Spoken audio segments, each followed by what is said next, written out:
오늘 함께 나눌 말씀은 요한복음 15장 1절에서 7절입니다. 함께 읽겠습니다. 시작. 나는 참포도나무요 내 아버지는 농부라. 물은 내게 붙어 있어 열매를 맺지 아니하는 가지는 아버지께서 그것을 제거해 버리시고 물은 열매를 맺는 가지는 더 열매를 맺게 하려 하여 그것을 깨끗하게 하시느니라. 너희는 내가 일러준 말로 이미 깨끗하여졌으니 내 안에 거하라. 나도 너희 안에 거하리라. 가지가 포도나무에 붙어 있지 아니하면 스스로 열매를 맺을 수 없음 같이 너희도 내 안에 있지 아니하면 그러하리라. 나는 포도나무요 너희는 가지라. 그가 내 안에 내가 그 안에 거하면 사람이 열매를 많이 맺나니 나를 떠나서는 너희가 아무것도 할 수 없습니다. 사람이 내 안에 거하지 아니하면 가지처럼 밖에 버려져 마르나니 사람들이 그것을 모아다가 불에 던져 사르느니라.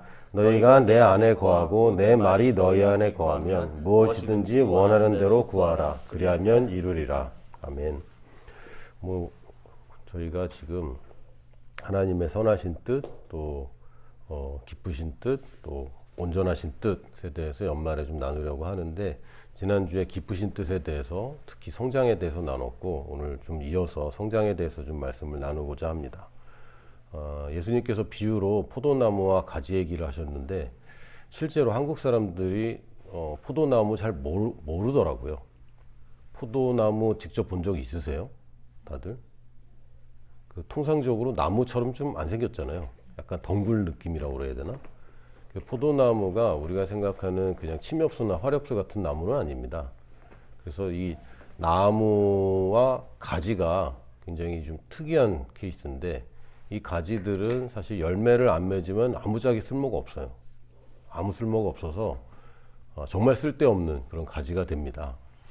그래서 예수님은 포도나무고, 농부는 하나님 아버지를 농부라고 칭했고, 우리는 가지라고 얘기하셨는데, 처음에 이거 읽을 때마다 저는 이제 깜짝 뜨끔뜨끔한 게 부분이 뭐냐면, 열매를 맺지 못하는 가지는 제거해 버린다, 이렇게 표현되어 있어서 어떡하지?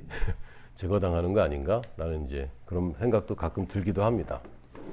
근데 열매를 맺지 않는 가지는 제거되는 게 나아요.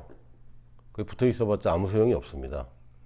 그리고 붙어 있는데 열매를 맺지 않는 가지는 사실은 없어요. 그래서 이 뉘앙스를 잘 이해를 하셔야 되는데, 우리는 그 열매를 붙어 있는데 열매를 못 맺는 가지라는 겁니까? 붙어 있어서 열매를 맺어야 되니까 가지치기를 해야 되는 가지라는 얘기입니까? 네, 두 번째 얘기입니다. 그래서 너희는 내가 일러준 말로 이미 깨끗하여졌으니, 이렇게 말씀하셨거든요. 그래서 원래 농부 얘기를 하시는 겁니다. 붙어만 있기만 하고 열매를 못 맺으면 그거 제거해 버리는 게 맞는 거고, 그리고 그 가지에도 잔가지들이 많이 생기잖아요. 그것처럼 너희 인생에서도 수많은 가지들이 있는데, 거기서 이걸 좀 가지치기를 하는 것은 더 많은 열매를 맺도록 하기 위한 것이다 라는 것이지, 예수님을 믿었는데 열매 없으면 지옥 가, 이런 얘기는 아닙니다. 이건 예수님 밖에 있는 사람들이 나중에 사람들이 모아서 다 불에 던져 사른다, 이렇게 표현되어 있지, 농부가 하는 일은 붙어 있는데 열매를 못 맺을 리가 없지, 약간 반어법적인 헬라어 문법입니다. 그래서 모든 나뭇가지, 무릇은 이제 모든 이란 뜻이고요. 나뭇가지 중에 붙어 있기만 하고 열매 못 맺는 가지는 제거하는 게 맞다. 열매 맺는 가지들은 제거가 아니라 가지치기를 해주는데, 너희들은 이미 깨끗하여졌다 라는 말씀입니다. 그래서 중요한 것은 너희는 이미 깨끗하다라는 말씀인데, 너희는 가지치기를 잘했구나, 제자들에게만 하시는 말씀입니다. 다른 사람이 아니라 제자들에게. 거기에 집중을 해야 되는데, 이제 잘 맥락을 잘 모르면 올해 열매를 못 맺어서 이제 내년이 나에게 오지 않는 것이 아닌가라는 두려움이 생기기도 예전에는 했습니다. 열매는 애써서 맺어지는 거는 아니잖아요. 어떤 나무 열매도 애쓰지는 않습니다. 물론 나무가 어떤 생각이 있고 말을 한다면 한번 들어보고 싶긴 해요. 도대체 무슨 생각을 하는지. 그런데 나무는 말이 없고, 식물들은 대부분 말이 없는데, 식물들도 뭐 표현을 하는 식물들이 있다고는 하는데 잘 모르겠습니다. 그게 진짜 우리가 생각하는 그 표현인지 모르겠고, 열매는 제가 아는 한 생물학적으로 조건이 갖춰지면 무조건 열리게 되어 있습니다. 그게 당연한 것이죠. 그 열매는 애쓰지 않아도 열리는 것이지 내가 뭔가 애써서 열매를 맺고 있다면 지금 뭔가 하나님이 우리에게 맺으라는 열매가 아니라 기쁘신 뜻이 아니라 내가 기쁜 뜻을 뭔가를 지금 하려고 하고 애쓰고 있는 것일 수도 있습니다. 그렇다고 그냥 아무것도 안 하고 나는 애쓰지도 않고 그냥 욜로처럼 그냥 편하게 살겠다 이런 얘기가 아니라 우리가 괴로워하면서 힘쓰는 것은 하나님의 뜻이 아닙니다. 일하는 게 안 괴로운 건 아니에요. 일하는 거, 출근하는 거, 또 사람 만나는 거, 또 업무를 처리하는 것 이런 것들이 그냥 마냥 즐겁고 행복하기만 한 건 아닙니다. 힘든 일들이 있죠. 그럼에도 불구하고 내가 뭔가를 성취하려고 애쓰고만 있다면 그것은 하나님의 뜻이 아닙니다. 이 비유에서도 보면 농부는 자기가 농부가 아니에요. 스스로 농부가 될 생각하지 마시고 아버지가 농부이신 거고 수고는 아버지가 하는 겁니다. 그래서 농부가 수고를 하는데 우리는 내어드리기만 하면 됩니다. 그러면서 여기 뭐라고 말씀하시냐면 나를 떠나서는 너희가 아무것도 할 수 없음이라 라고 아주 단언하셨거든요. 근데 많이 하고 있잖아요. 이 불가능한 일들을 우리가 잘 해내고 있습니다. 그래서 우리가 주님을 떠나서 주님 뜻이 아닌 것을 하느라고 수고하고 애쓰고 무거운 짐을 지고 있는데 복음은 무엇이냐면 그럴 필요가 없다는 것이고 포도나무가 원하는 열매를 맺으려고 한다면 그 열매들은 자연스럽게 열린다고 얘기합니다. 우리가 스스로 열매를 맺을 수 없고 또 애쓴다고 만든 열매들이 다 좋은 결과가 있는 건 아니더라고요. 저도 목사로서 선교사로서 제 머리로 생각해내고 지혜를 발휘해서 사역들을 많이 해보긴 했는데 결과가 좋은 것들은 하나님의 인도를 잘 받은 것들이 중간에 어떻게 됐는지 모르지만 결과가 좋고요. 제가 아이디어를 가지고 막 했던 것들은 생각대로 잘 될 것 같지만 사실은 그렇지 않은 경우가 참 많이 있습니다. 이게 뭐 사역만 그런 게 아니라 우리 인생의 전반이 다 그렇습니다. 그래서 우리가 자꾸 뭘 할까라고 더하기보다는 좀 가지치기가 좀 필요합니다. 특히 현대인들에게는 오늘 걱정할 거는 오늘 할 거고 내일 걱정은 오늘 할 게 아니야 라고 예수님이 말씀하셨거든요. 근데 우리는 내일 걱정, 다음 주 걱정, 다음 달 걱정, 내년 걱정, 노년의 걱정 이런 것까지 다 짊어지고 사는데 예수님 시절보다 인생이 굉장히 복잡해졌죠. 그리고 우리 인생에 영향을 미치는 게 이제 단순하지 않습니다. 작은 일들이 또 해외에서 일어나는 작은 일들도 우리에게 영향을 끼치기 시작했는데 그럼에도 불구하고 우리가 가지치기를 좀 해야 됩니다. 가지치기를 하지 않으면 그냥 분주하고 바쁘기만 하고 뭔가 많이 맺은 것 같은데 상품성 있는 열매는 하나도 없는 이건 비극입니다. 많이 맺혔는데 먹을 게 하나도 없는 거죠. 이건 굉장한 비극이 됩니다. 이제 올 한 해가 정리되면서 내가 가지치기 하지 못한 부분이 있는가. 왜냐하면 가지치기를 해야 내가 열매를 많이 맺고 내 성장에 큰 도움이 되고 그래야 아버지 기뻐하시거든요. 그래서 내가 이걸 하는 건 하나님 기뻐하지 않으셔. 하나님 마음에 안 드는 일을 하고 있다기보다는 내 인생이 낭비되고 있는 것이 하나님을 기쁘게 하지 못하는 것입니다. 하나님께서는 우리에게 열매를 맺기를 원하시는데 우리에게도 기쁨이고 아버지에도 기쁨이 되는 그 포도나무의 열매를 맺을 생각을 하시고 그걸 맺기 위해서 직접적인 일들과 간접적인 일들이 많이 있는데 그 중에서 여러분의 부르심과 관계된 일들도 잘 가지치기를 하는 연말이 되시기를 부탁드립니다. 그래서 우리가 해야 될 일은 두 가지입니다. 첫 번째는 붙어 있는 거죠. 그냥 몸만 가 있는 게 아니라 잘 붙어 있는 것입니다. 마가복음 3장 13절에서 15절 보면 재미있는 표현이 있습니다. 또 산에 오르사 자기가 원하는 자들을 부르시니 나온지라. 제자들은 되고 싶다고 되는 게 아니고요. 주님이 부르셔야 되는 겁니다. 그래서 우리가 예수님을 믿게 되는 것도 내가 믿은 것 같지만 사실은 부르심이 먼저 있는 것이고 거기에 우리는 응답했을 뿐입니다. 그래서 예수님이 원하는 사람들을 부르셨다고 되어 있고 그랬더니 또 그 사람들이 나왔어요. 이에 12를 세우셨으니 이는 자기와 함께 있게 하시고 제일 먼저가 함께 있는 것입니다. 그 제자를 만든다 또는 제자가 된다. 사실 뭐 질도 좋아하지만 양도 굉장히 중요합니다. 오랜 세월 같이 보낸 시간이 제자를 만드는 데는 굉장히 필수적이죠. 그러니까 뭐 나무가 심겨 있는 시간, 가지가 붙어 있는 시간, 이거를 어떤 다른 촉진하거나 그 시간을 단축할 수 있는 방법은 없는 것 같습니다. 예수님께서 하시는 일 중에 가장 먼저가 제자들한테 요구하시는 것은 함께 있게 하시는 것. 함께 있게 하시려고 제자들을 부르셨고, 근데 함께 있기만 하는 것도 이제 아닌 거예요.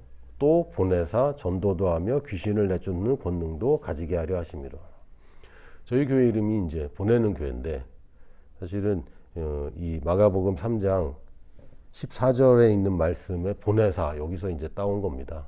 뭐 보낸다는 얘기는 굉장히 많이 나오긴 하지만, 제자는 불러서 함께 있는 것으로 완성되는 게 아니라 보내는 것을 목적으로 하고 있는 것인데, 그래서 함께 있게만 하는 교회라면 그거는 좀 반쪽짜리가 아닌가라는 생각이 있어서 제가 교회 이름을 보내는 교회라고 했는데, 사람들이 그럼 거기 가면 다 보내버리냐 이런 질문들을 많이 합니다. 그래서 교회 이름은 무난하게 지을 걸 그랬는가라는 생각도 좀 했습니다. 이렇게 좀 사람들 불편하게 만드는 이름은 필요 없는데, 성경에서도 보면 교회 이름이 다 그냥 지역명이잖아요. 고린도 교회. 우리는 그냥 미금역 근처에 있으니까 미금교회 이렇게 할 걸 그랬나 생각도 했는데, 뭐 제일교회, 중앙교회 굉장히 많잖아요. 그런 것처럼 우리는 그냥 보내는 교회입니다. 근데 보낸다는 얘기는 함께 있는 시간이 있고 또 보낼 타이밍이 있습니다. 보내는 걸 염두에 두고 함께 있는 것이지 그냥 영원히 함께 있는 교회, 물론 그런 분들도 있죠. 사명이 교회를 지키는 것이 사명일 수도 있고요. 가는 것이 사명이거나 계속 이 교회에서 함께 보내는 것이 사명인 경우도 있습니다. 그런데 본질적으로는 계속해서 교회는 사람들을 보내야 맞다고 저는 믿습니다. 그래서 성장이라는 것은 붙어 있을 때 성장하는 것이지 떨어져서 성장할 수가 없어요. 물론 아이들은 나중에 이제 보내서 성장이 이제 완성되는 것처럼 보내는 일을 염두에 두긴 하지만, 당장은 함께 있는 시간들이 아이들을 성장시키고 관계에서 성장이 옵니다. 관계가 없다면 성장할 수가 없어요. 그래서 우리가 하나님께 헌신하고 순종하고, 그것보다 훨씬 중요한 것은 하나님과 아버지와의 관계입니다. 지난번에 이제 라오스에 갔는데,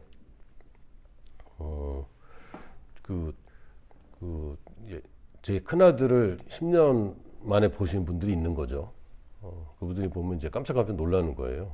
그래서 어떻게 이렇게 아빠를 닮았냐, 목소리가 어떻게 이렇게 똑같냐, 이런 얘기를 자주 듣습니다. 근데 목소리만 똑같은 게 아니라 하는 말투나 걸음걸이가 저랑 똑같대요.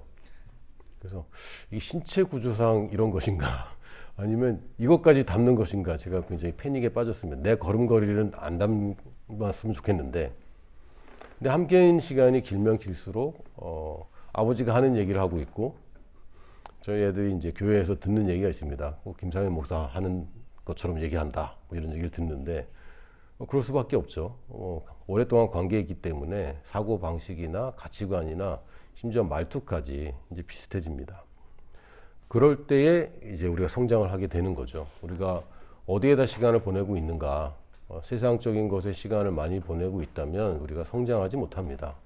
세상적인 것에 강화되겠죠. 그러나 우리가 알고 있는 이 진정한 성장은 함께 있을 때 성장하는 것이고, 보고 배울 수 있기 위해서도 함께 있어야 되지만 친밀한 관계가 있을 때 우리가 성장하게 됩니다. 그럼 우리가 하나님의 임재를 구하는데, 예전에 이제 찬양 사역이 굉장히 뭐라 그랬죠? 부흥? 활황? 뭐라 그러면 되나? 전성기? 뭐 이럴 때가 좀 있었어요. 활발할 때. 그럴 때 하나님의 임재를 구하고 뭐 한참 기다리고 막 이렇게 하고 막 그랬거든요. 그것도 중요합니다. 근데 그거는 하나님의 임재로 들어가는 게 아니라 하나님의 임재에서 내 생각들을 내려놓으려고 그렇게 하는 것이고, 하나님의 임재는 하나님의 말씀이라면 언제든지 하나님 말씀에 하나님의 임재가 있습니다. 그래서 하나님의 임재가 우리의 감정이나 필링, 느낌에 있는 것은 아닙니다. 물론 그 임재를 우리가 더 깊이 느낄 때가 있고 더 분명하게 느낄 때가 있지만, 사실은 하나님의 말씀을 주신 이유는 그런 느낌이 없어도, 또 우리가 교회에 있지 않아도, 거룩하게 느껴지는 공간에 있지 않아도 우리가 언제든지 하나님의 말씀으로 하나님의 임재를 우리가 취할 수 있습니다. 그 열왕기상에 보면은 아주 재밌는 표현이 있습니다. 여호와께서 이르시되 너는 나가서, 이 엘리야에게 하신 말씀이거든요. 여호와 앞에서 산에 서라 하시더니 여호와께서 지나가시는데, 지금 이 엘리야가 여호와의 임재 가운데 있는 거죠. 임재 앞에 있는 겁니다. 여호와 앞에 크고 강한 바람이 산을 가르고 바위를 부수나 바람 가운데 여호와께서 계시지 아니하며, 그러니까 막 거대한 바람이 불고 막 뒤흔들리고 하니까 그런 현상 쪽에 하나님의 임재가 있는 것 같지만 그게 아니랍니다. 바람 후에 지진이 있으나 지진 가운데에도 여호와께서 계시지 아니하며, 이것도 하나님의 임재가 아니랍니다. 또 지진 후에 불이 있으나 불 가운데에도 여호와께서 계시지 아니하더니, 이것도 하나님의 임재가 아니래요. 근데 불 후에 세미한 소리가 있는지라, 이게 여호와의 임재랍니다. 여기 세미한 소리라고 표현되어 있지만 대부분의 이 단어가 콜이라는 히브리어인데 말이라고 대부분 번역이 됩니다. 아이야 내 말을 들어라 라고 할 때 보통 쓰는 단어입니다. 그 세미한 음성에, 세미한 하나님의 말씀에 하나님의 임재가 있는 것이지, 다른 어떤 느껴지는 것이나 되어가는 현상이나 뭐 우리가 기도한 대로 뭐가 응답이 있을 때 하나님의 임재가 있는 것이 아니라, 하나님의 임재는 늘 우리가 접근할 수 있도록 하나님의 말씀이 있습니다. 그리고 또한 이 신약 이후에는 우리 안에 성령님이 계시기 때문에 하나님의 임재를 다른 데서 찾을 필요가 없게 된 것이죠. 그런데 내가 하나님의 임재를 떠나 있다기보다는 내 정신이, 내 생각이 지금 딴 생각을 하고 있는데, 그럴 때 언제든지 하나님의 말씀으로 우리는 돌아갈 수 있고, 지금은 우리가 뭐 언제든지 프린트 되어 있는 인쇄된 활자로서의 하나님의 말씀도 있고, 또 데이터로서 휴대폰이나 인터넷에 올라가 있는 하나님 말씀도 있고, 가장 중요한 말씀은 내 머릿속에 암기되어 있어서 언제든지 내 입을 통해서 출력이 되는 말씀, 그 말씀이 우리에게 강력한 임재를 가져옵니다. 유대인들은 묵상을 하는 게 하나님의 말씀을 깊이 생각하는 게 아니라 하나님의 말씀을 자기 입에 두는 상황, 출력이 되는 거죠. 여러분들이 무슨 업무를 하는데 모니터가 꺼졌다고 생각해 보세요. 그럼 뭐 방법이 없잖아요. 작동을 하느냐? 작동을 합니다. 근데 내가 알 수도 없고 볼 수도 없고 아무 효과가 없어요. 그래서 모니터로 출력될 때 그것이 능력이 되는 것처럼, 프린트로 출력이 될 때 이것이 문서가 되는 것처럼, 그냥 컴퓨터 안에 있는 것에는 그 법적 효력도 없지 않습니까? 출력이 되어서 종이로 나오고 그래서 사인이 되고 할 때 이게 효력이 있는 것처럼, 우리 머릿속에 있거나 활자로 있는 말씀이 아니라 내 입으로 나오는 말씀이 하나님의 임재를 강력하게 이 땅에 펼쳐냅니다. 그래서 우리가 붙어 있는다는 얘기는, 하나님의 임재 안에 있는다는 얘기는 하나님의 말씀을 내가 고수한다는 이야기고, 끊임없이 말씀에서 벗어나지 않는 것을 얘기합니다. 그래서 성경에서도 너희가 내 안에 있고 내 말이 너희 안에 거하면 이라고 말씀을 강조하고 있습니다. 그래서 붙어 있는다는 것은, 그러면 내가 말씀에 붙어 있는 것이구나. 하나님한테 붙어 있다는 게 도대체 뭡니까? 지금 우리가 하나님 보이지도 않는데 교회 오는 것이 하나님께 붙어 있는 것이냐? 교회 온다고 하나님께 붙어 있는 건 아니잖아요. 우리 예배 드린다고 붙어 있는 것도 아니고, 내가 하나님 말씀을 내가 붙잡고 있으면 그것이 내가 붙어 있는 것입니다. 그리고 두 번째는 붙어 있기만 하면 되는 것이 아니라 잘 배워야 되겠죠. 물론 이제 잘 붙어 있다는 얘기는 하나님의 말씀을 내가 붙잡고 내 안에 하나님의 말씀에 다른 것들이 없어지는 상태로 내가 계속 그것을 추구하고 있는데, 다른 얘기를 하면 그게 배우는 것이기 때문에 사실은 같은 얘기이기도 합니다. 마태복음 28장 18절에서 20절에 보면, 예수께서 나와 말씀하여 이르시되 하늘과 땅의 모든 권세를 내게 주셨으니 그러므로 너희는 가서 모든 민족을 제자로 삼아 아버지와 아들과 성령의 이름으로 세례를 베풀고 내가 너희에게 분부한 모든 것을 가르쳐 지키게 하라. 볼지어다 내가 세상 끝날까지 너희와 항상 함께 있으리라 하시니라. 지난주에도 나눴지만 하늘과 땅의 모든 권세를 내게 주셨다는 말씀을 먼저 하셨어요. 그래서 이거는 거부할 수 있다 없다? 없습니다. 지금 부탁도 아니고 당부도 아니고 조언도 아니고, 하늘에 있는 권세와 땅에 있는 모든 권세를 되찾고 부활하신 예수님께서 하시는 말씀이다 라고 땅땅땅 해놓고 그렇게 선언을 하셨기 때문에, 이것은 우리가 어느 누구도 적어도 이 마태복음을 성경에서 제해버리지 않는 한, 그리고 마태복음 28장을 제해버리지 않는 한, 이 성경을 하나님의 말씀이라고 인정하는 모든 사람들은 이 말씀에서 벗어날 수가 없습니다.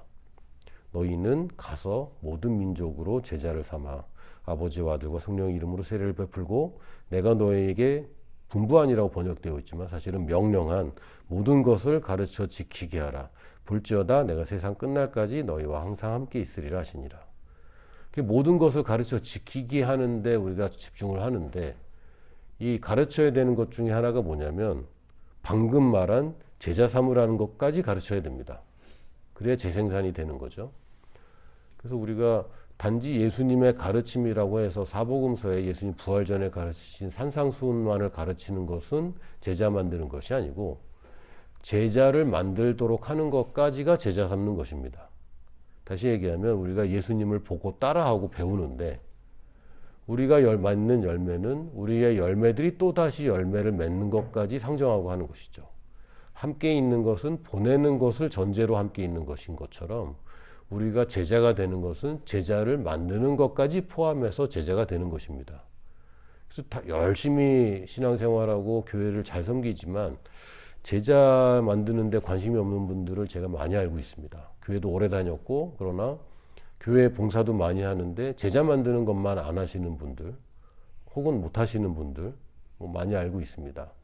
안타깝죠. 물론 제자를 삼는다는 게 모든 사람이 제자를 삼기도 하지만 또 협력해서 효과적으로 일을 하기도 합니다. 어저께 그 런투기부 라오스 비전 트립 때문에 한번 다 모였거든요. 8명을 제가 소집을 해서 모였는데 한 명은 제주도에서 오고 경남에서 2명, 전남에서 1명, 수도권에서 뭐 수원 2명, 여주 1명, 서울 1명 이렇게 8명이 모였어요.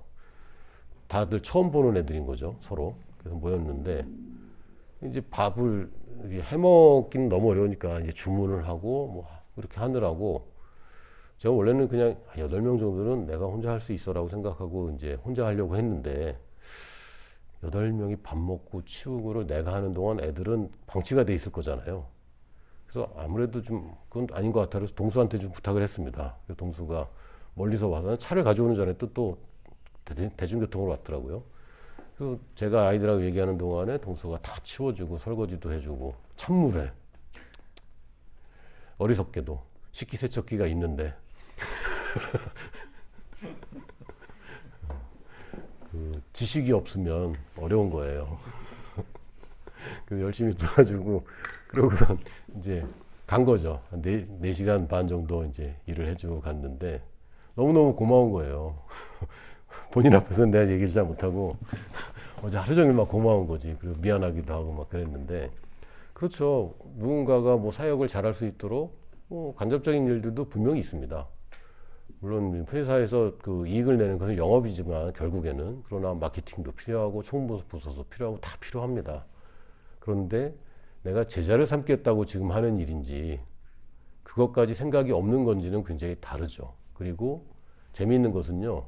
그렇게 간접적인 일로 섬기는 일로 제자 삼겠다고 하는 사람들은요. 자기 같은 섬기는 사람들 또 만들어냅니다. 재밌죠? 제가 아는 분이 이제 제가 원래 섬기던 교회 집사님이 한 분 계시는데 이 집사님 이전과 이후로 그 유초등부가 나뉩니다. 왜냐면 이분이 초등부 교사가 되는 순간부터 자기가 아는 지인들, 자기 셀원들 몽땅 다 그 초등부 교사로 섭외를 하기 시작하는 거예요. 그전까지는 초등부에 교사들이 별로 없었거든요. 근데 이 한 분이 자기가 하는 일에 사람들을 다 끌어들이기 시작하는 거죠. 근데 이 사람들이 또 자기 아는 사람들을 끌어들이고 그래서 아주 초등부의 사역이 굉장히 그 활성화가 됐습니다. 그래서 내가 직접 뭘 하는 것도 중요한데 내가 섬기는 일이고 저는 사람들 뭐 이렇게 청소년 사역 저는 몰라요. 그러나 섬기는 일에 또 제자를 삼을 수 있습니다. 그러니까 제자 삼는 것은 누구 하나도 벗어날 수 없어요. 이건 다 누가 하는 거고 내가 제자가 될 뿐만 아니라 내가 누군가를 제자로 삼는 겁니다. 그 제가 선교사로 있을 때도 그랬고 선교단체 대표로 있을 때도 제가 제일 안타까운 부분이 선교사님들이 제자를 잘 못 만드는 거예요. 의외로 선교사님들이 제자를 잘 못 만드는 분들이 굉장히 많이 계시더라고요. 그냥 섬기고 가르치고 어떤 예배를 만들고 심지어는 교회까지 개척을 하셨는데도 제자는 못 만드는 케이스들을 많이 봅니다. 근데 안타깝게도 제가 그래서 여러 명한테 물어봐요. 선교사님은 누구 제자세요? 그러면 대답을 못 하시는 분들이 꽤 많아요. 물론 뭐 누구한테 배웠다 얘기는 하지만 지금 그거 얘기하는 건 아니거든요. 함께 있던 그 스승과 제자. 근데 대부분의 선교사님들이 그 특별히 누구의 제자라고 말을 못 하시더라고요. 그러니까 누군가의 제자가 되어야 누군가를 제자로 잘 만듭니다. 제가 아는 분 한 분은 제자를 참 잘 만들어요.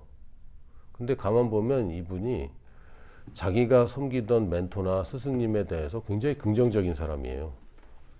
그러니까 우리 목사님은 뭐가 부족하고, 사실 선교사님들끼리 모이면 파송교회 불만들도 많이 얘기하시거든요. 파송교회 불만은 결국 뭐 담임 목사님이나 장로님들에 향한 불만인데, 그런 얘기들도 그냥 여과 없이 한번 하기도 합니다. 맨날 그러지는 않고 하기도 하는데, 근데 어떤 분들은 보면 담임 목사님은 굉장히 존경한다고 그러고, 근데 뭐 진짜 존경할 만한 분인지는 모르겠지만 그렇게 스승에 대해서 긍정적으로 생각하고 배우려고 하는 분들이 제자를 잘 만드는 걸 제가 발견했어요. 누군가의 제자가 잘 된다면 제자를 잘 만들게 됩니다. 그래서 나는 왜 제자를 못 만들까? 제자 만들 기회가 없을까? 라고 얘기한다면 한 번쯤은 그게 유일한 원인은 아니겠지만 한 번쯤 내가 누군가의 제자가 되려고 하고 있는가? 내가 누군가의 제자 되는 걸 거절하고 거부하고 있는 것이 아닌가? 내 비판적인 태도로 임하고 있는 것은 아닌가? 꼭 한 번은 살펴보셔야 됩니다. 좋은 스승님을 만나는 건 엄청난 복이죠. 저는 그런 의미에서 제 인생에 굉장히 복을 받았다고 생각하는데, 저를 가르쳐 주시고 지도해 주신 분들이 정말 좋은 분들이 계셨고, 그분들이 저를 잘 품어 주셨어요. 제가 엉뚱한 짓 할 때도 내쫓지 않으시고 저를 잘 붙어 있게 도와주셔서 긴 시간이 필요하긴 했지만 결국은 보고 따라할 수밖에 없습니다. 저희 집에는 이제 자녀들이 넷이 있습니다. 아들, 딸 넷이 있는데 여과 없이 보고 있는 거죠. 그래서 한편으로는 굉장히 미안한 부분이 있어요. 아빠가 못난 부분이 있는데 그것도 봐야 되잖아요. 그걸 감추고 살 방법이 별로 없어요. 그래서 그냥 보고 가르칠 수밖에 없고, 또 나는 나 혼자만 아이들의 스승이라고 생각하지 않습니다. 학교에서 좋은 선생님도 만나야 되고, 교회에서 좋은 목사님도 만나야 되고, 좋은 선배도 만나야 되고, 좋은 친구도 만나야 되고, 나 혼자서 유일한 스승이 아니기 때문에 그 제자 한 사람이 나오는데 스승 한 사람만 있는 건 아니더라고요.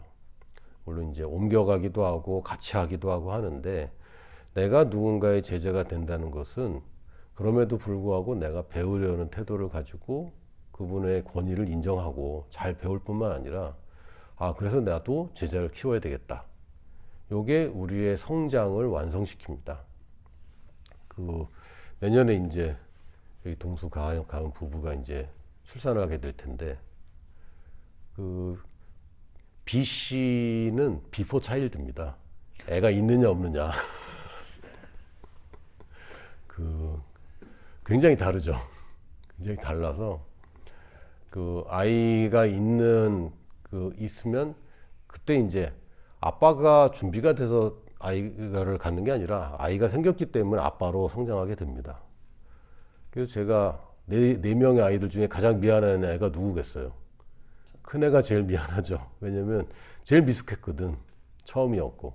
근데 낳으면서 보니까 저도 굉장히 성장하는 거예요. 그냥 한 사람으로서, 아빠로서만이 아니라 한 사람이 인간으로 성장하게 되고, 제자를 삼는 것까지 따라할 때 여러분이 드디어 제대로 성장하게 됩니다.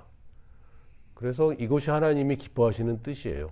하나님이 기뻐하시는 게 우리 신체를, 우리의 재산을, 우리의 시간을 불살라 드린다고 하나님이 기뻐하시는 게 아니라, 하나님의 사이즈가 그 정도가 아닙니다. 하나님의 사이즈가 굉장히 크기 때문에 제가 늘 말씀만 드리지만, 저희 아이들한테 제발 아빠 선물은 다이소에서 사지 말아라 라고 얘기를 하는 것처럼, 우리가 뭐 이렇게 모든 걸 다 드린다고 해서 하나님 기뻐하실 만한 수준을 이렇게 충족할 수가 없어요. 인정해야 되고요. 단지 하나님이 나를 사랑하기 때문에 내가 잘 되는 걸 기뻐하시고 내가 기뻐하는 걸 기뻐하시는데, 내 육신의 찰나의 잠깐의 그 만족이 아니라 제대로 된 내 인생의 성공과 완성을 기뻐하시는 것이죠. 그래서 그것을 얘기하시는 것이지, 내가 희생하는 것을 하나님이 기뻐하는 것, 희생 자체를 하나님이 기뻐하시는 것은 아닙니다. 하나님이 기뻐하시는 뜻은 우리가 결국에 기쁘게 되는 그 뜻을 원하시는 것이고, 단적으로 얘기하면 우리가 성장해서 열매 맺는 것입니다. 그러면 아버지 기뻐하세요. 열매 많이 맺어서 기쁜 것도 있지만 열매 자체가 또 하나님의 자녀들을 의미하기 때문에 또 자녀들이 태어나는 것을 기뻐하는 것이죠. 저는 벌써 손주가 있어요. 라오스에 손주가 있습니다. 제가 40대 할아버지가 된 사람인데, 그 DNA 육신의 손주는 아닙니다. 큰일 납니다. 근데 그 제자의 아들이 있는데 걔는 저를 할아버지라고 불러요. 그 어릴 때부터 할아버지라고 불렀고, 요번에 가서 만났는데 안아주고 막 그래요. 할아버지 그러면서 와서 안기고. 그 기분이 좀 이상해. 난 이제 갓 50대가 처음 50대가 됐는데 할아버지라고 부르니까 그것도 참 이상하고. 제가 예전에 한 번 병원 갔는데 간호사 선생님이 저를 어르신 이렇게 부르더라고요. 그건 좀 또 한 데서는 또 아버님 이렇게 부르는데 내가 대가한테 아버님 소리 들을 나이는 아니지 않은가 약간 충격을 받았던 적이 있습니다. 근데 얘가 할아버지라고 부르고, 제가 돌아온 다음에 아빠한테 물어봤대요. 우리 할아버지는 왜 우리랑 이렇게 멀리 떨어져 사냐고. 얘는 친할아버지라고 알아요. 왜냐면 제 제자가 아버지가 없거든요. 어릴 때부터. 그러니까 이제 왜 할아버지라고 부르냐. 얘가 부르게 시켰거든. 그러니까 막 얘 생각하면 지금 저는 기뻐요. 내 아들도 기쁘지만 손자 때로 가면 그 책임 없는 쾌락이라고 해야 될까? 내가 책임지지 않잖아. 근데 예쁜 거지. 거기다 딸까지 이제, 딸은 이제 처음 봤거든요. 아, 너무 예뻐요. 나한테 잘 안 와, 딸은. 이제 처음 봤기 때문에 잘 안 오는데, 하여튼, 걔네들 생각하면 막 뭐 더 해주고 싶고 막 그런 거죠. 하나님이 기뻐하시는 것은 우리가 자녀가 또한 자녀를 낳을 때 기뻐하십니다. 다른 얘기면 제자가 되는 것도 기쁘지만 제자를 삼는 것도 기쁩니다. 그래서 여러분이 내년 계획을 하실 때 하나님이 기뻐하시는 게 뭘까? 막연하게만 생각하지 마시고, 아, 내가 좀 더 제자 되는 일에 하나님의 말씀의 임재 안에 붙어 있는 것. 그게 당연히 제자가 되는 것이고, 그리고 내가 제자 삼는 것. 여러분, 제자는요, 찾아오지 않습니다. 불러야지 와요. 그래서 제자가 되고 싶어 하지 않는 애들을 일단 불러야 됩니다. 그러다가 보면 그 중에 제자가 되고 싶은 애들이 생겨요. 근데 하나님 저는 뭐 아무도 없어요. 그러면 이제 찾아가야 되는 거죠. 아무도 없으면 누가 있을까라고 찾아보시고, 그러면 결국엔 여러분이 아주 즐거운 인생을 경험하게 되실 겁니다. 제자를 만드는 것은 고통이 아니라 즐거움이에요. 그리고 잘 키운 제자 하나가 정말 남부럽지 않습니다. 할렐루야. 내년 계획들을 세우고 계실 텐데, 한 해도 반성도 아주 처절하게, 아주 집요하게 반성하시고 설렁설렁 넘어가지 마시고, 반성할 거는 아주 치밀하게 하십시오. 그리고 계획도 분명하게 잔가지들은 다 잘라버리고 중요한 것들 먼저 계획을 세우시고, 여러분 내년 인생에는 제자를 삼는 것까지 계획에 포함시키셔서 그런 계획들도 하나님의 인도를 잘 받으시기를 예수님의 이름으로 축복합니다. 아멘.